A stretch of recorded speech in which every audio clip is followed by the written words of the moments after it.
All right, so here's how it's wired. It's a little hard to see, but this, let me get a better angle. This right here, that's your daytime running signal, like parking light, and your signal light. So what you can see I did is I basically just pulled the grommet back and placed the wires inside and pushed the grommet back. I used a multimeter to check the voltage, but in case you don't have one, the green with the red stripe is the signal.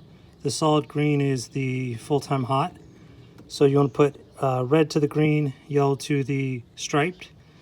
I originally took this bulb out and was trying to get it in there and then put grommet down.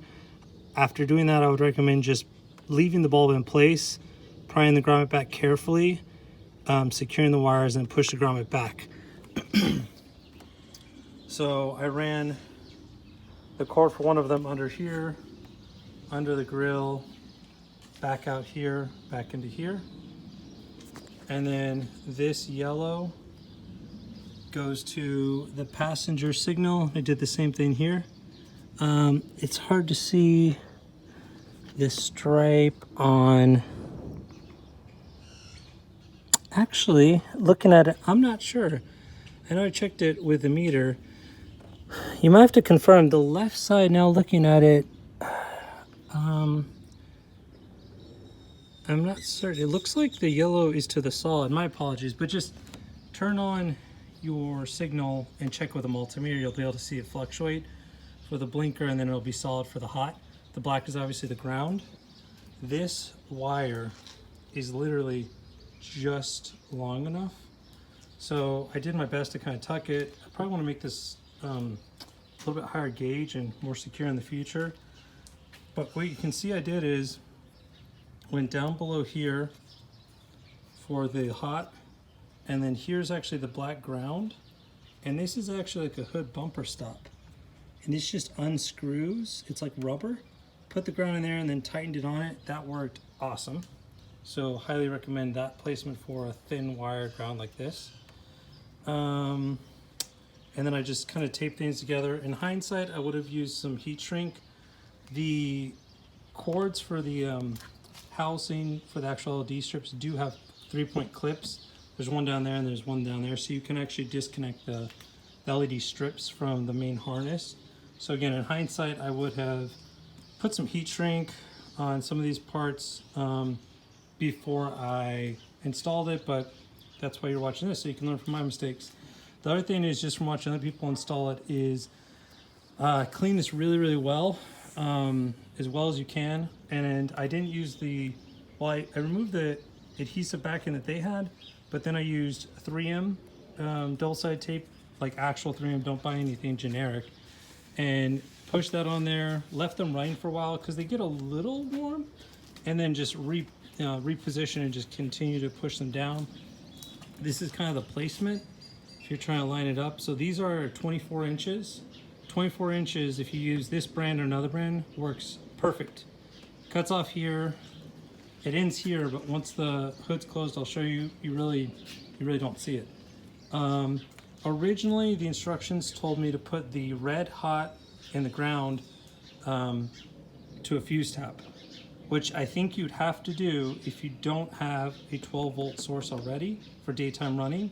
So I think those instructions are really intended for, I don't have any daytime running capabilities, but because I have a 12-volt source, I just tapped into here for the full-time daytime running, and that actually powers both sides without problem. But if you don't have daytime running lights or a source, then you're gonna have to use your red, and you're gonna have to jump a fuse and find one that you can actually connect over to. Let me know if you guys have any questions in the link. I would say all in all, probably it took an hour. After you've seen what I did and learned from my mistakes, it'll probably take you like 30 minutes. One of the hardest parts, honestly, is just getting this wiring to fit, because as you can tell, it's got a little bit of slack, but there ain't much slack. So tucked it here to help hopefully prevent from being snagged. And I've got it wired to my other housing that goes down to my bars, just to give it a little bit more security, but it's very thin gauge wire, so you've got to be really careful with that. But this is just kind of how I have it set up. Let me close the hood so you can kind of see what it looks like from the outside. So if you look, you actually can hardly see it in there at all. Like, you really have to look for it to see it in there. That's it right there. And then, remember how I said it goes almost to the end? It ends there, but from the front, when they're on, it looks like it's going all the way in. Plus, you've got this boomerang chrome piece that kind of fills in that gap to an extent. To me, it's more important that it actually go all the way to the end here, because as you'll see in the footage, that's kind of what carries the look a lot, is the swipe out to the outside, in my opinion, but you could always move it inwards a little bit. The remote comes in another language. It does have a description in the instructions, which I'll have to grab, but this is the remote. It just takes a little coin battery that came with it. The one thing I would not recommend using is it comes with an adhesive promoter to clean off the area for their double-sided tape that it comes with. I originally used it and then I smelt it, and it literally smells like kerosene or gasoline. I don't know what it was. I thought it would have been alcohol, but it's not. And so I wiped that off immediately because I didn't know if it was going to damage or melt my gasket that I actually stuck this to. And then I just used like window cleaner instead, and then wiped it with a microfiber. So my opinion, I probably would not use the adhesive promoter cleaner that it comes with, because it just, I don't know, you'll see. To me, it smelled very, very, very flammable, and like kerosene or gasoline, which is just really weird. But I mean, so far so good. It's raining a little bit today. We'll see what time will tell how these things hold up, but I think they look awesome. I think they look great. They look OEM. They look clean and sleek, which is kind of the look I like. Again, let me know in the comments if you guys have any questions, comments, thoughts. But so far, I'm really happy with them.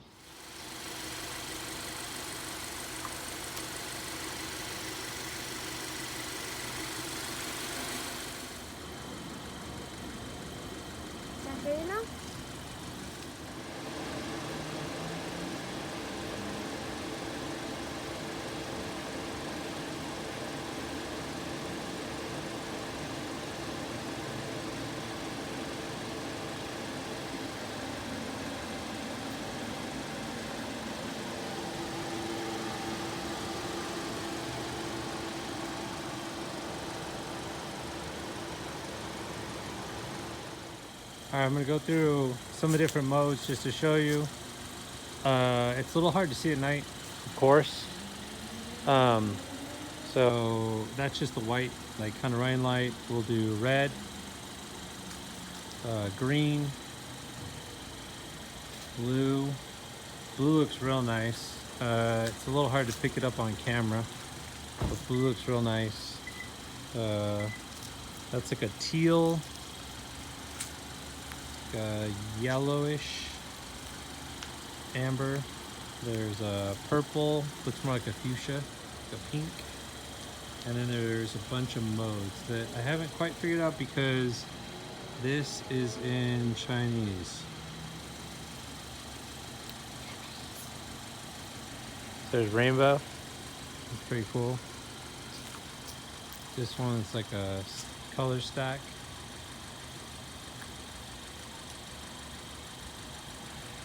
That one's a red. I think it switches up colors. That's pretty cool.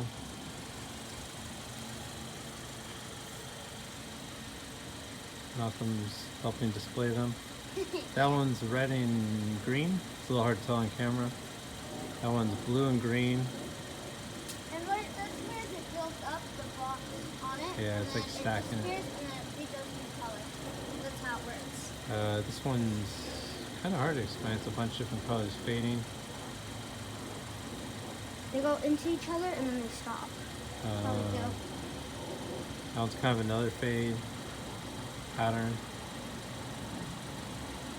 That one's pretty cool. It's like a real slow color fade. That one's pretty nice. It's real like smooth, gradual. That one's pretty cool.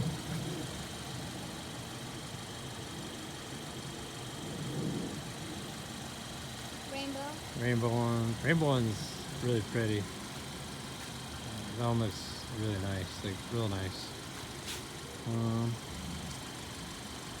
Let's see.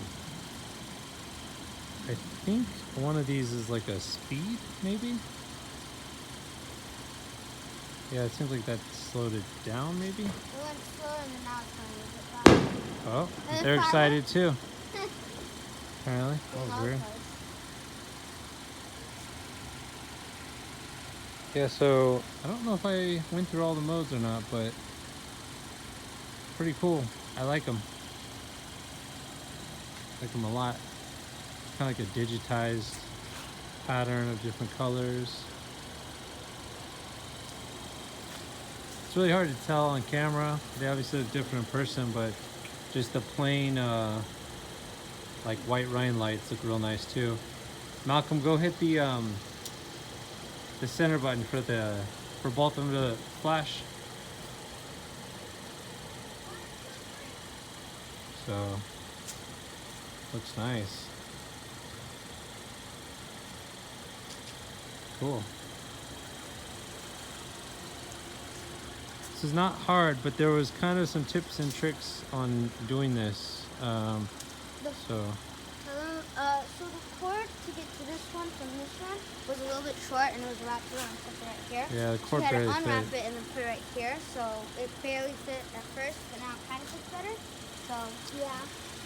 Cool. All right, go turn those off.